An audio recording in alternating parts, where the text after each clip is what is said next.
कधीच नाही चुकणार तुमचे फेवरेट टीव्ही शोज झी5 सोबत, तेही एकदम फ्री. दादा बघा, हाच माणूस आहे ना तो?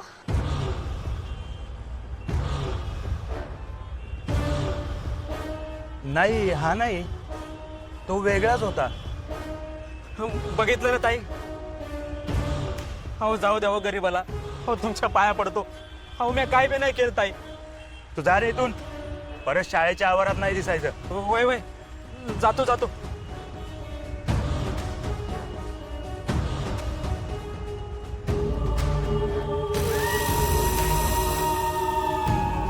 नक्की हा माणूस नव्हता तो? अहो मॅडम, खरंच सांगतो, तो हा नव्हताच. तुमचं लक्ष असायला हवं की नाही? अशी कशी बाहेरची माणसं येऊन मुलांना भेटतात? मुळात तुम्ही लहान मुलांना शाळेच्या बाहेर जाऊच कसं देता? अहो मॅडम, विक्रेते येत असतात, मी त्यांना बाहेर घालवतो, पण ते पुन्हा येतात. पण आता इथून पुढे कोणी येणार नाही आणि मुलांनाही बाहेर सोडणार नाही. आणि शाळा सुटल्यावर सुद्धा जोपर्यंत पालक येत नाहीत किंवा स्कूल बस येत नाही तोपर्यंत मुलांना सोडायचं नाही. हो मॅडम. ठीक आहे, जा तुम्ही आता.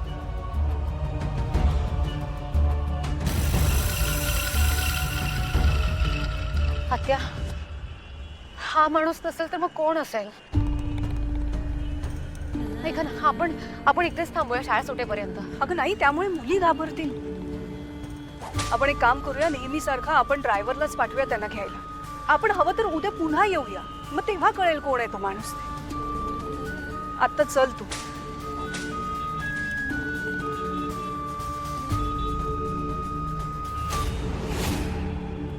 माझ्या मागे लागलायत, हलक्यात घेत आहे मला.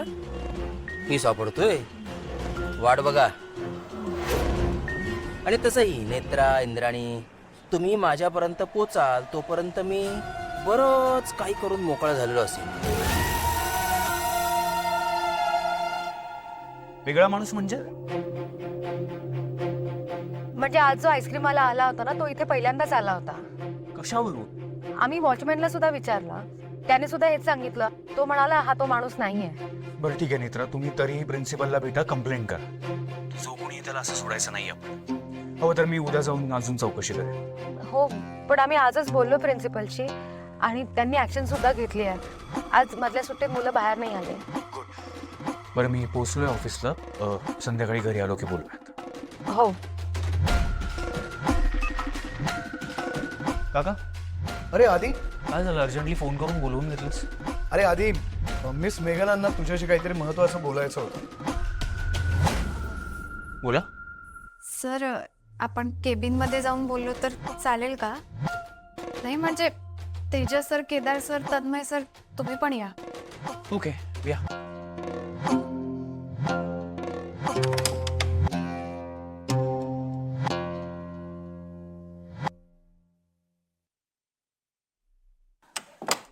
येस, बोला. सर, काल मी माझं सगळं काम समजून घेतलं आणि आत्ता जे काही प्रोजेक्ट चालू आहेत त्याबद्दल पण मी सगळं समजून घेतलं. सर, ते टेंडर बद्दल पण मला कळलंय. कुठलं टेंडर? हा, ते नदीवर ब्रिज बांधायचं. हो सर, ते मिळालं नाही ना आपल्याला? नाही, मिळालं नाही असं नाही, आपण ते आपल्या हातून घालवून घेतलं. बरं, त्या टेंडर बद्दल तुम्हाला काय सांगायचंय? सर, ते टेंडर RCW इन्फ्रास्ट्रक्चर्स या कंपनीला मिळालंय. मग नाही म्हणजे हे ऑलरेडी माहिती आहे आम्हाला. हो. सर, तुम्ही या कंपनीबद्दल ऐकलंय का? नाही, खरं तर मी पण हे नाव पहिल्यांदाच ऐकतोय. नवीन असेल कंपनी का तशी? कंपनी नवीन आहे पण माणसं जुनीच आहेत.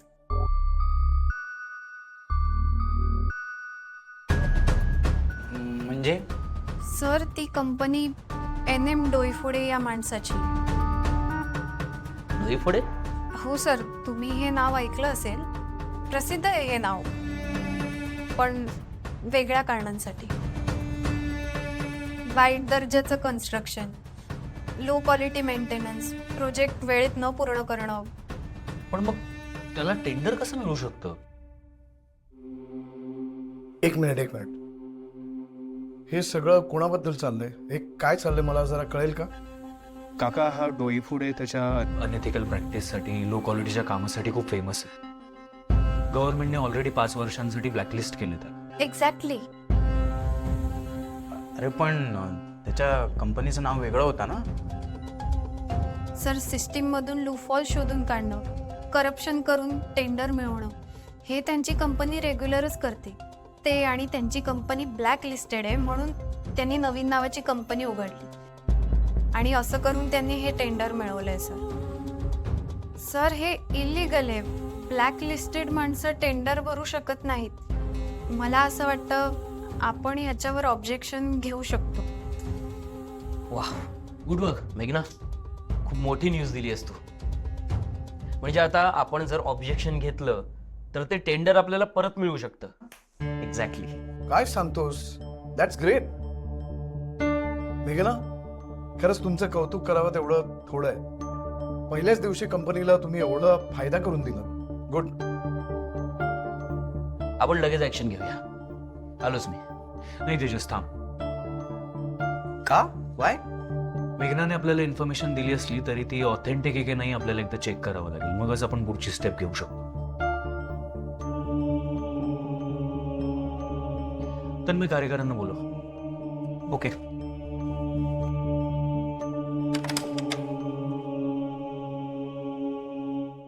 सर, मेघनाने सांगितलेली माहिती मी क्रॉस चेक केली आणि ती म्हणते ते बरोबर आहे.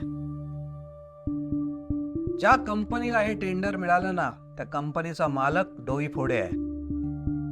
आणि सगळ्यात महत्वाचं, डोई फोडे ब्लॅकलिस्टेड आहे.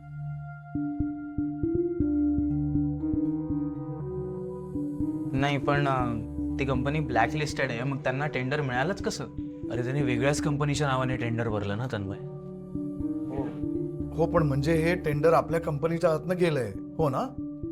नाही सर, ते अजूनही आपण जर का ऑब्जेक्शन घेतलं ना तर ती संपूर्ण प्रोसेस डिस्क्वालिफाय होऊ शकते आणि टेंडर आपल्याला मिळू शकतं. सर, हे टेंडर आता आपल्यालाच मिळेल. Great great great. मेघना, सी चमत्कार केलास तू. ट्रू. आणि मेघाला सावध होत्या म्हणून हे टेंडर आपल्या कंपनीला मिळण्याची शक्यता निर्माण झाली. गुड. मेघनाने आज आपल्या ऑफिससाठी आल्या आल्या पहिल्याच दिवशी खूप मोठं काम केलंय. वेल डन मेघना. गुड वर्क मेघना. Thank you sir. माझं ऐकलं असतं तर हे टेंडर हातातून गेलंच नसतं. मी पुन्हा एकदा क्लिअर करतो. टेंडर मिळवण्यासाठी मी क्वालिटी कॉम्प्रोमाइज नाही करू शकत. मी सुद्धा पुन्हा एकदा सांगतोय, ते प्रोजेक्ट माझं होतं. मी पाहिलं असतं ना ते कसं कम्प्लीट करायचंय ते. तेजस, प्रोजेक्ट कम्प्लीट करणं हा मुद्दाच नाही. तुझी कॉस्ट लॉक केली होतीस त्याचा मला प्रॉब्लेम होता म्हणून मी सगळं रिवर्क केलं. Okay guys hold on please. आणू नका. झी5 ॲप डाउनलोड करा आणि पहा सर्व एपिसोड्स एकदम फ्री.